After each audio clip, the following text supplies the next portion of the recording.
आदरणीय अध्यक्ष महोदय, सबसे पहले तो मैं धन्यवाद करता हूं।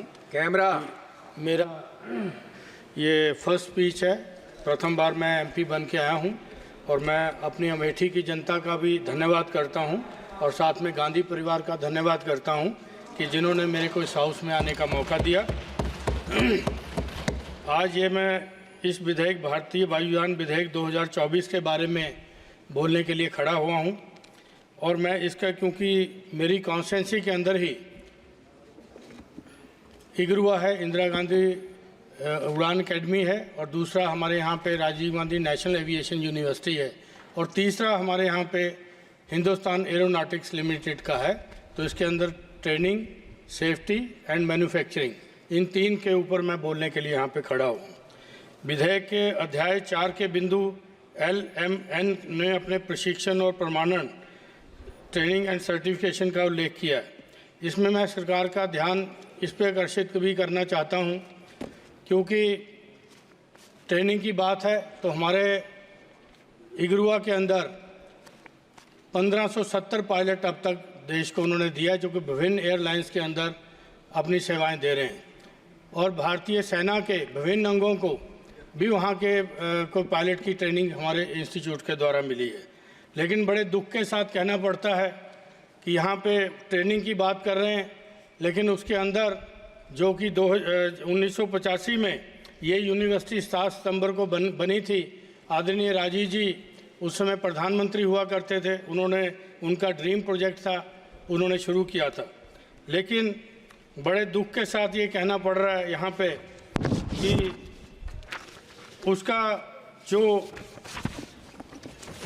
ग्रांट है 2015 से उसकी ग्रांट अभी तक नहीं दिया, जबकि पार्लियामेंट कमेटी जो कि डेरेक ओब्रायन के नेतृत्व में बनी थी, उनकी चेयरमैनशिप में, उन्होंने 2018 में अपनी रिपोर्ट भी सबमिट किया था पार्लियामेंट को, लेकिन उसके बावजूद भी, उनकी रिकमेंडेशन के बावजूद भी उसको ग्रांट नहीं दिया गया।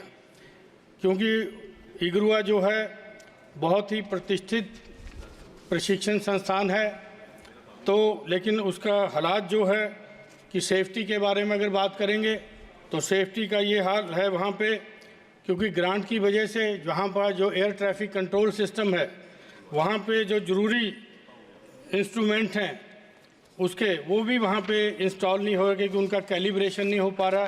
जब कैलिब्रेशन नहीं हुआ तो उसके कारण, क्योंकि उसके अंदर पैसा लगता है, तो उसका कैलिब्रेशन नहीं हुआ। मैं मंत्री महोदय से ये कहूँगा कि विधेयक के अंदर इस चीज़ों का भी प्रावधान रखा जाए कि नई ट्रेनिंग सेंटर बनाने से पहले जो एग्जिस्टिंग ट्रेनिंग सेंटर हैं हमारे, उनके ऊपर भी ये रखें कि उनकी ग्रांट्स प्रॉपर मिले उनको, और उसका भी सुचारू रूप से ये करें। और सबसे बड़ी दुर्भाग्य की बात यह है कि 2018 से वहाँ कोई रेगुलर डायरेक्टर नहीं है, और एक टेक्नीशियन को उन्होंने बीच में चार्ज दे दिया, जो कि सेफ्टी के लिहाज से भी बहुत गलत है कि एक टेक्नीशियन कैसे फ्लाइंग की उसको नॉलेज होगी। उसी का परिणाम है कि 2019 से लेके 2023 तक 4 एयरक्राफ्ट वहाँ पे क्रैश हुए हैं, जिसके अंदर 3 बच्चों की वहाँ पे मौत हुई है। तो ये सेफ्टी के नॉर्म्स की बात है, तो इसका भी माननीय मंत्री जी संज्ञान लेंगे, क्योंकि एग्जिस्टिंग जो हमारे हैं उनके ऊपर भी ध्यान दीजिए, बाकी नए तो जो खोलने हैं आप खोलिएगा ही उसको।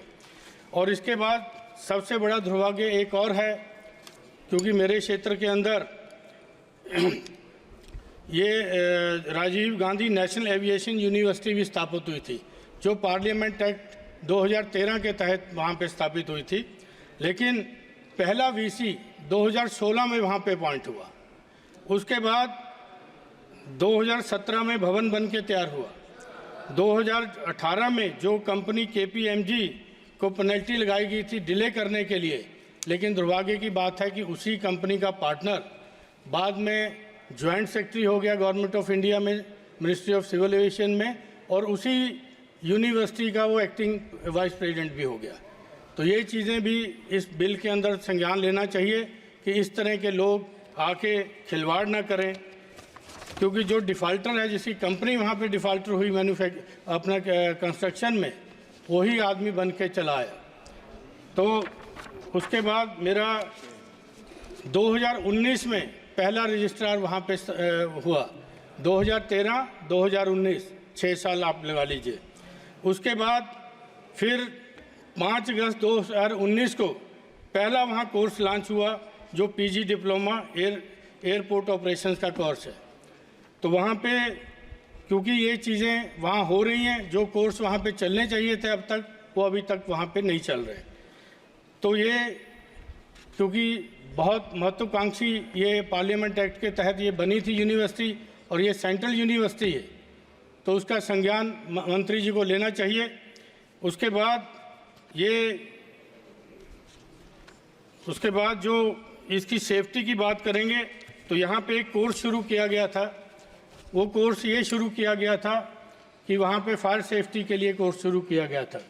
उसके अंदर इंफ्रास्ट्रक्चर नहीं है, अभी कोर्स शुरू कर दिया गया। उसमें एक बच्चे की जान चली गई क्योंकि एम्बुलेंस अवेलेबल नहीं थी, मेडिकल फैसिलिटीज़ अवेलेबल नहीं थी, उसको जाने में देर हुई। महाराष्ट्र का लड़का था 17 का, वो वहाँ पे 22 साल का बच्चा वहाँ पे डेथ हो गई। तो ये चीज़ें जब सेफ्टी की बात हम करते हैं तो ये चीज़ें भी साथ आती हैं कि इनके ऊपर भी इस वायुयान उसमें शामिल किया जाए इन चीज़ों को। उसके बाद मैं आपको ये बताता हूँ कि यूनिवर्सिटी का स्टेटस जो हो गया, फैकल्टी भी अभी कुछ नहीं है क्योंकि GMR के साथ जॉइंट वेंचर करके कोर्सेज शुरू किए गए थे, तो अभी उसकी भी स्थिति पूरी है नहीं कि कैसे क्या करेंगे। उसके बाद लास्ट के अंदर मैं सिर्फ ये कहना चाहता हूँ कि यहाँ पे जो क्योंकि हमारे लीडर प्रतिपक्ष ने 2A का किया था, A1 A2 जिसकी मैं बात कर रहा हूँ, वो A3 का नाम दे देते हैं क्योंकि संसद में शायद नाम नहीं लिया जाता, तो वो भी उसका नाम भी A से ही शुरू होता है। तो वो जिस आदमी ने इतना यहाँ पे वो किया, करप्शन किया और बाद में VC एक्टिंग VC बना और joint secretary government of India बना। उसके बाद यहाँ पे दूसरा ये था, यहाँ पे क्योंकि मेरे यहाँ पे हिंदुस्तान एरोनॉटिक्स लिमिटेड की भी फैक्ट्री है, उसके अंदर मैं ये जानना चाहता हूँ कि इस विधेयक के अंदर क्योंकि ये जो प्राइवेट प्लेयर्स की बात चल रही है, क्या ये HAL को भी उसका मैन्युफैक्चरिंग का काम देंगे या प्राइवेट प्लेयर्स उसके अंदर आएंगे? क्योंकि HAL की अभी वर्तमान जो स्थिति है वो बहुत अच्छी नहीं है क्योंकि वहाँ पे काम की कमी है। तो ये है कि अगर वो पब्लिक सेक्टर है तो उसको भी काम दिया जाए।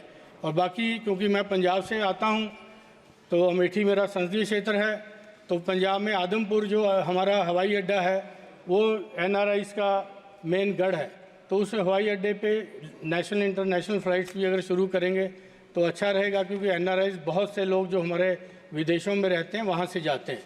तो मैं दूसरा हमारा फुर्सतगंज का जो सिविल एयरपोर्ट बनाने की बात थी उसका भी काम चल रहा है, लेकिन इतनी धीमी गति से चल रहा है काम कि अगर उसको भी पूरा करेंगे तो हमारे अमेठी और रायबरेली, प्रतापगढ़, ये तमाम ज़िलों के लोगों को लाभ होगा। धन्यवाद महोदय जी, आपने मेरे को बोलने का दिया। धन्यवाद।